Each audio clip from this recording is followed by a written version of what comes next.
Imagine for a moment. It's Sunday night and you're lying in bed staring at the ceiling. Tomorrow you're going to wake up and finally start that project that's been living in your head for months. That course you bought. That book you promised to write. That difficult conversation you need to have. That business you swore you'd launch. You feel the energy rising. The motivation pulsing. You even visualize how incredible it will be when you finally make it happen.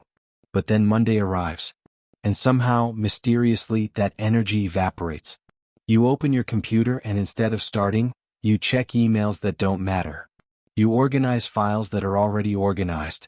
You watch one more video about how to start instead of actually starting. And when night comes, you feel that familiar weight in your chest. That voice whispering that you're lazy, that you have no discipline, that you'll never make it. And you promise yourself that tomorrow will be different.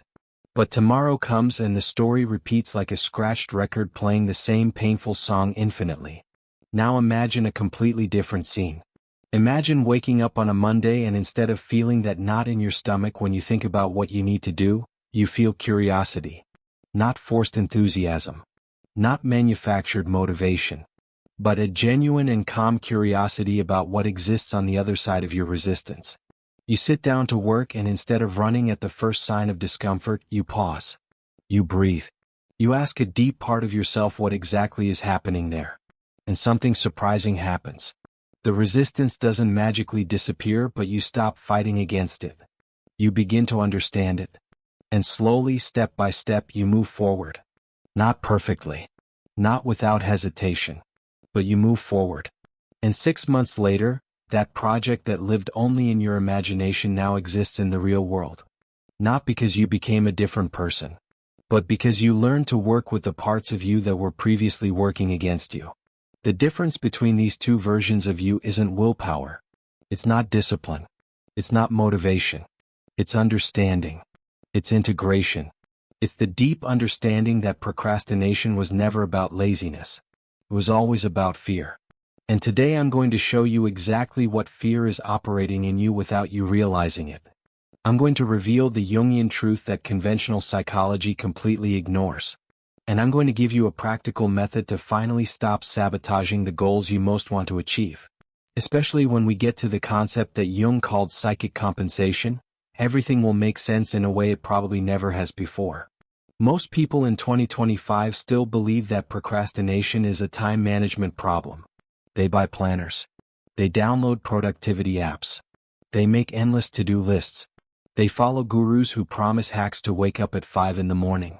And when none of that works, they conclude their failures, that there's something wrong with them, that they simply weren't born with the capacity to be consistent. But Carl Jung, the Swiss psychiatrist who revolutionized our understanding of the human mind, discovered something much deeper over 100 years ago. He discovered that procrastination isn't a bug in your system. It's a feature. It's a highly sophisticated protection mechanism operating in the deepest layers of your psyche. And this mechanism has a name. It's called the shadow. The truth that almost no one tells you is this. There's a part of you that doesn't want you to achieve your goals. Not because this part is evil. Not because you're a self-saboteur by nature. But because this part of your psyche genuinely believes that your success will destroy you. This is your shadow. And it works 24 hours a day, 7 days a week, creating resistance, generating distraction, manufacturing excuses, all to keep you safe within the zone it knows. Jung realized that the more you try to suppress this shadow, the more you try to ignore it or defeat it with brute force, the stronger it becomes. It's like trying to hold a beach ball underwater. You might manage for a few seconds, maybe even for a few days, but eventually your arms tire and the ball explodes to the surface with disproportionate force. This is psychic compensation. All the energy you use to repress a part of yourself comes back amplified in the form of self-sabotage. So here's the first revolutionary truth you need to understand. When you procrastinate something you genuinely want to do, it's not because you're lazy. It's because a deep and ancient part of you is trying to protect you from something it perceives as danger.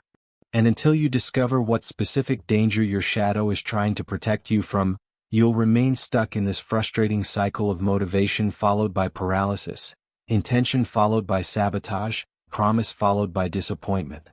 Most people spend their entire lives fighting against themselves without ever discovering that the fight itself is the problem.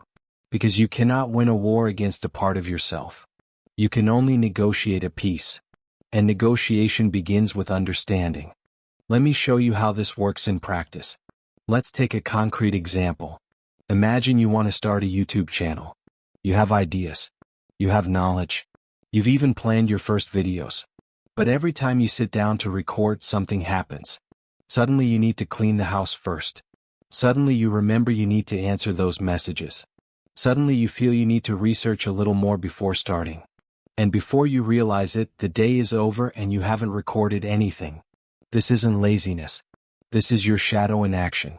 But what fear specifically is operating there? For some people, it's the fear of being judged. The shadow whispers that if you put your face and voice out in the world, people will ridicule you, criticize you, reject you.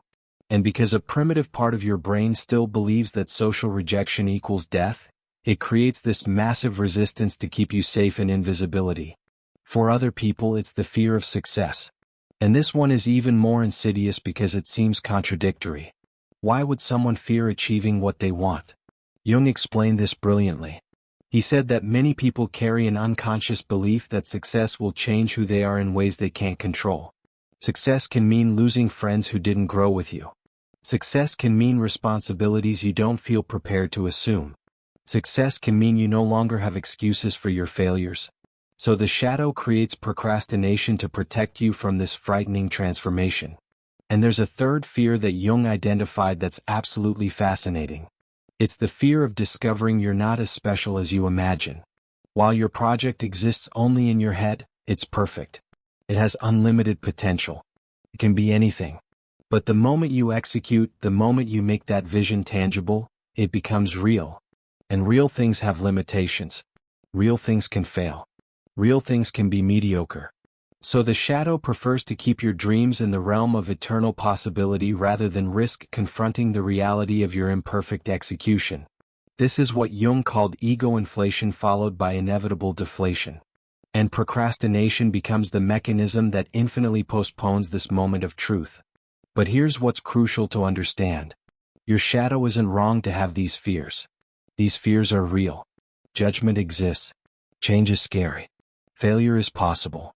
Where the shadow errs isn't in identifying danger. It's in concluding that avoiding is better than facing. It's in the belief that you don't have the capacity to survive what's on the other side of your resistance. And it's exactly here that Jungian integration work becomes transformative. Because integration doesn't mean eliminating your shadow. It means recognizing it, validating it, and then consciously negotiating with it. Let me give you a practical example of how to do this. The next time you feel that familiar resistance when you're about to start something important, instead of trying to push through it or instead of completely surrendering to it, you're going to do something radically different. You're going to pause. You're going to close your eyes for a moment. And you're going to ask internally, without judgment, with genuine curiosity, what part of me is creating this resistance now? What does this part fear will happen if I do this? And then you're going to wait. Not for a logical answer, but for a sensation, an image, a memory, anything that emerges. And often what emerges is surprising. Maybe you'll remember that time in school when you presented a project and someone laughed. Maybe you'll feel a tension in your chest that connects with the feeling of being overwhelmed. Maybe you'll see the image of your father telling you that you'd never make it. Whatever emerges, you don't argue with it. You don't try to convince this part that it's wrong. You simply acknowledge. You say internally, "Thank you for trying to protect me. I understand that you're afraid." And this fear makes sense considering what we've lived through. And then comes the magical part of Jungian negotiation. You ask this shadow part, "What do you need from me to feel safe enough to let me try?" And the answers that emerge are often incredibly simple and practical. Maybe the shadow says, "I just need you to promise that if something goes wrong, you won't abandon me in shame." Maybe it says, "I need you to go slowly instead of trying to do everything at once." Maybe it says, "I need you to stop judging me for being afraid." And when you make these promises and truly honor them, something extraordinary happens. The resistance doesn't completely disappear, but it diminishes dramatically. Because now instead of having two parts of you at war, you have two parts collaborating. Your consciousness wants to grow and your shadow wants security. And when you find ways to honor both, you finally manage to move forward. Jung also talked about something he called the transcendent function. It's the psyche's capacity to synthesize opposites into something new. When you stop seeing procrastination as an enemy and start seeing it as a messenger, when you stop trying to destroy your resistance and start decoding what it's trying to tell you, you activate this transcendent function. And this creates a third path. It's not brute force pushing through resistance. It's not giving up and surrendering to resistance. It's transformation using resistance as fuel for deeper self-knowledge. And deeper self-knowledge naturally dissolves obstacles that force could never move. There's another layer to this that's absolutely crucial to understand. Jung realized that procrastination often appears not when you're doing something unimportant, but exactly when you're about to do something deeply significant. This seems cruel initially. Why would resistance be strongest exactly when you most need clarity? But Jung explained this through the concept of individuation. Individuation is the process of becoming who you really are instead of who others expected you to be. And every time you try to take a step toward your authentic self, you necessarily move away from old identities, from internalized expectations, from roles you've played for years. This creates what Jung called an individuation crisis. Part of you wants to grow. But another part wants to remain safe in the familiar identity even if that identity is limiting. And this tension manifests as paralyzing procrastination exactly in the most important moments. This means that intense procrastination is often a sign that you're on the right path, not the wrong one. It's a sign that what you're about to do really matters. It's a sign that this will change you in significant ways. And your shadow knows this before your consciousness knows. So it creates barricades hoping to keep you in the version of you that it knows and trusts. When you understand this, procrastination stops being a source of shame and becomes a source of valuable information. Every time you feel massive resistance, you can ask, what does this mean about the importance of what I'm about to do? In what ways will this step transform me? And which parts of me are afraid of this transformation? These questions completely change your relationship with procrastination. Now let me show you something that will connect all of this in an even deeper way. Jung had a concept called synchronicity. These are meaningful coincidences that reflect your internal state. And when you begin to work consciously with your shadow instead of against it, synchronicities increase dramatically. Suddenly you find exactly the article you needed to read. A friend mentions something that perfectly answers your question. An opportunity appears at the exact moment. Most people call this luck. But Jung understood it differently. He saw this as psychic alignment. When your internal energy is no longer divided in civil war, when consciousness and shadow are collaborating instead of competing, you naturally move through the world differently. You notice opportunities that were always there. You act in moments you would have previously let pass. Your energy changes and people around you respond to this energy subconsciously. This connects directly with procrastination because procrastination is essentially blocked energy. It's desire confronting fear and creating stagnation. But when you integrate your shadow, when you resolve this internal conflict, this blocked energy is released. And you suddenly discover you have much more capacity than you imagined. Not because you became stronger, but because you stopped using your strength to fight against yourself. It's like driving a car with the parking brake pulled. You step on the gas and don't understand why you can barely move. It's not because the engine is weak. It's because there's a contrary force preventing your movement. And the moment you release the brake, you discover that the car always had power. It always had speed. But that power was being neutralized by an obstacle you created yourself without realizing it. And here's something that needs to be said with total clarity because this is where many people get lost. Integrating shadow doesn't mean procrastination disappears forever. It doesn't mean you'll never feel resistance again. It doesn't mean you become a productivity machine without emotions. It means your relationship with resistance fundamentally changes. Instead of resistance being a sign of failure, it becomes an invitation to investigation.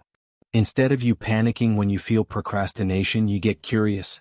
You ask, what is my shadow trying to tell me now? What need isn't being met?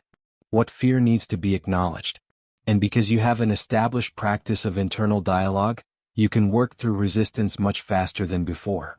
What used to paralyze you for weeks now pauses you for hours or minutes.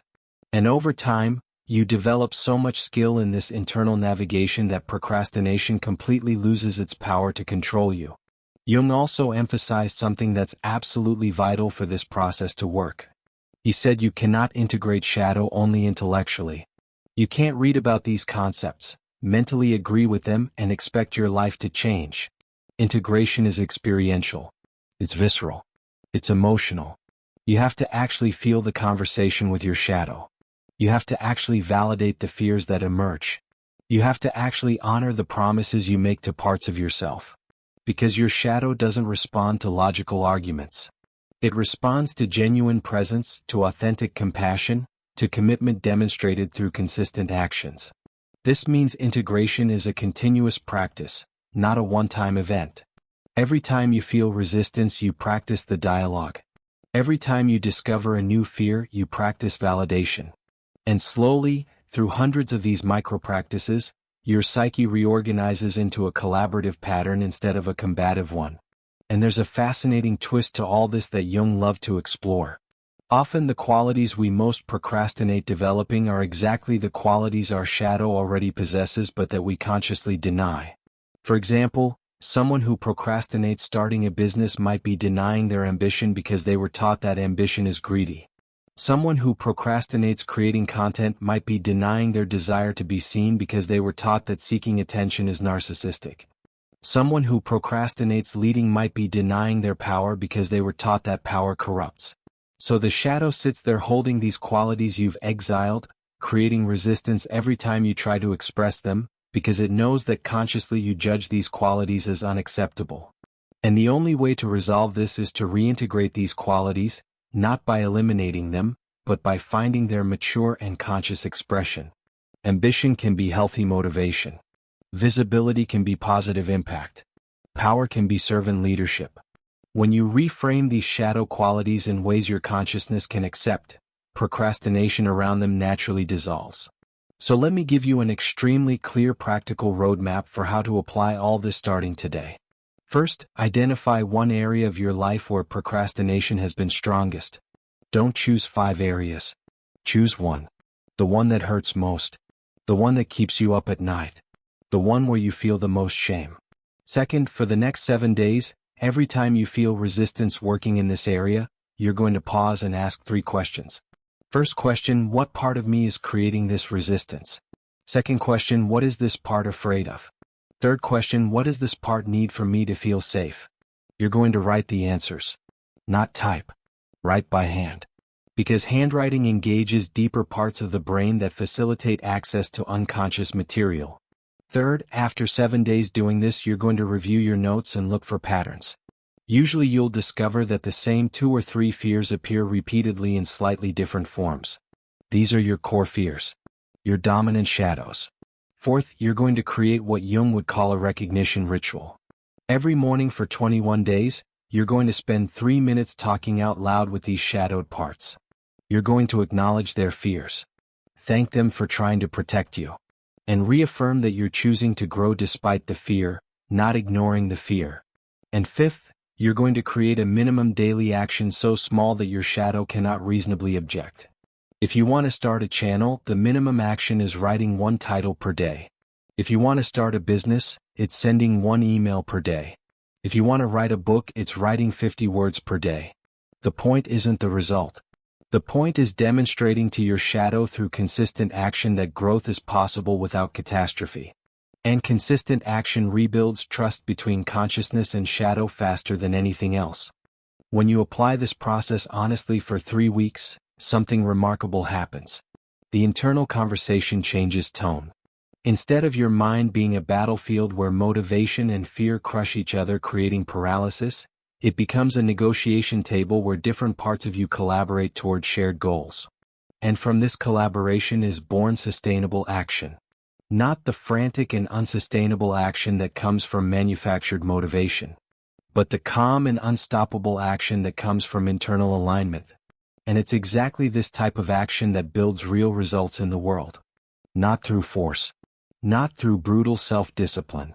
But through deep integration that makes the path natural instead of forced. and you'll discover something surprising. You don't need to become a different person to stop procrastinating. You only need to stop fighting who you already are. If you apply this Jungian approach I've just described, procrastination stops being a frustrating mystery that imprisons you. It becomes a language you've learned to read, a signal you've learned to interpret, an invitation you've learned to accept. You're no longer at the mercy of internal forces you don't understand. You're consciously navigating your psychological landscape with increasing understanding of how different parts of you operate. And this conscious navigation is what Jung considered the essence of psychological maturity. It's not the absence of conflict. It's the capacity to work with conflict in ways that generate growth instead of stagnation. And if there's one thing that 40 years of clinical practice taught Jung, it's that human beings have an extraordinary capacity for transformation when they stop fighting against themselves and start working with all the parts of who they are. So I want to leave you with a question.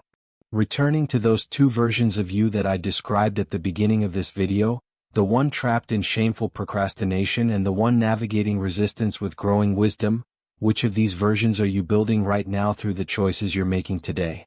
If you've made it to this point in the video, it means something in this Jungian approach resonated deeply with you. It means some part of you recognized truth in what was said. So subscribe to this channel because I'm going to continue unfolding these Jungian principles in practical and applicable ways. Leave a comment telling me which of the fears I mentioned you most recognize in yourself. Is it fear of judgment? Fear of success? Fear of discovering your limitations? Or something completely different that your shadow revealed? See you there. Remember that I'm not a therapist. This content is for educational purposes. Any real transformation depends on your own commitment to consistent practice and honest investigation. Want more Jungian wisdom for success? Subscribe to the Shadow Dialogue, smash that like button, and I'll see you in the next breakthrough. If this resonated with you, subscribe to the Shadow Dialogue and hit that like button. Your transformation starts with one click. See you in the next video.